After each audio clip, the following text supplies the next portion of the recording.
পানি, কৃষি ও খাদ্য নিরাপত্তা নিয়ে কথা বলতে এসেছি। সংকট নিয়ে বাংলাদেশের পানি, ভূগর্ভস্থ পানি এবং ভূপরিস্থ পানি দুইটারই সংকট রয়েছে।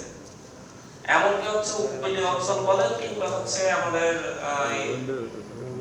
উপকূল ব্যতীত অন্যান্য অঞ্চল বলেন, সব মিলিয়ে 64টা জেলায় মাত্র 50 বছরে পানি, ভূগর্ভস্থ পানি যেখানে হচ্ছে 24 মিটার ভূগর্ভস্থ পানি পাওয়া যেত 50 বছর আগে, সেখানে এখন 115 মিটার, 150 মিটার নিচেও পানি পাওয়া যায় না।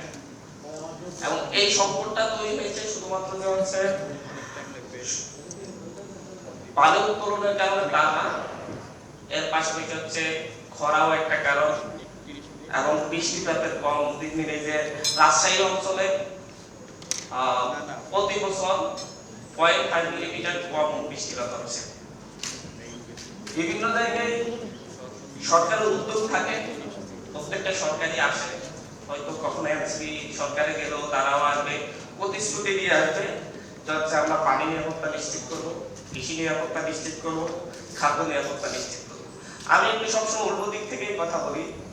আসলে সরকারি দল হিসাবে ক্ষমতায় যাওয়ার জন্য নির্বাচনে আগে অনেক প্রতিশ্রুতি দেওয়া হয় এবং সরকারি দলে গেলে সেই প্রতিশ্রুতি বাস্তবায়নের কোনো কোনো ক্ষেত্রে চেষ্টাও থাকে, কিন্তু আসলে লোকাল পর্যায়ে গেলে এই বাস্তবায়নটা অনেক বেশি কষ্টসাধ্য হয়ে যায়।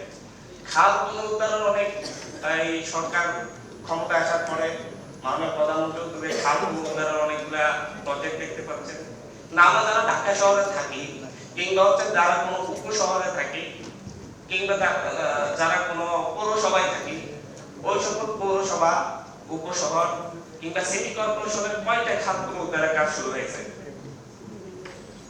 কারণ এই জায়গার ল্যান্ড ভ্যালু অনেক বেশি, খালের উপর নির্মিত দোকানের ভ্যালু অনেক বেশি, খালের উপর নির্মিত ভবনের ভ্যালু অনেক বেশি।